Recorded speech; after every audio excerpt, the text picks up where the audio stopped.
কোন জায়গাতে গাঁজা সহ তাদেরকে গ্রেপ্তার করা হয়েছে?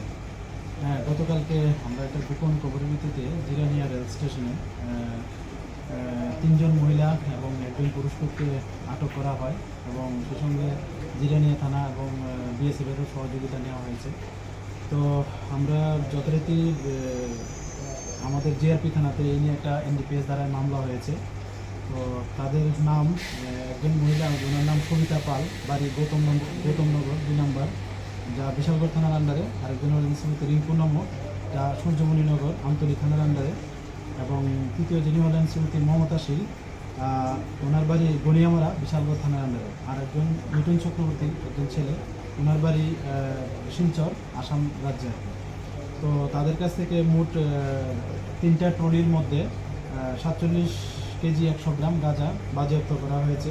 তো আজকে আমরা তাদের মহামান্য আদালতে প্রেরণ করছি এবং পুলিশ রিমান্ডও চাচ্ছি। আনুমানিক বাজার মূল্য কত হতে পারে? আনুমানিক বাজার মূল্য 47 কেজি, তারা তো বলেছে প্রায় 8,000 টাকা করে কিনেছে। তো 4/32, তো এমন হলে প্রায় 3.5 লক্ষ টাকার মতো হবে আনুমানিক।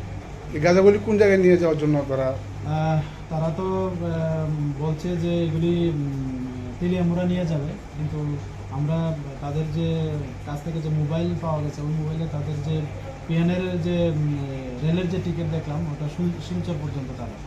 তো যদিও আমরা তাদেরকে আবার রিমান্ড নিচ্ছি এবং দফায় দফায় জিজ্ঞাসাবাদও চালানো হচ্ছে। তো আরও দেখবো কি বেরিয়ে আসবে। গাঁজাটা কোথা থেকে এসেছে এটা কি তারা তো এখনো এগুলা ঠিকভাবে বলছে না, এক এক সময় এক এক বলছে। কেউ বলছে যে নিয়ে এসেছে, আবার কেউ বলছে যে কোনো জায়গা থেকে এনেছে, চিনে না তারা।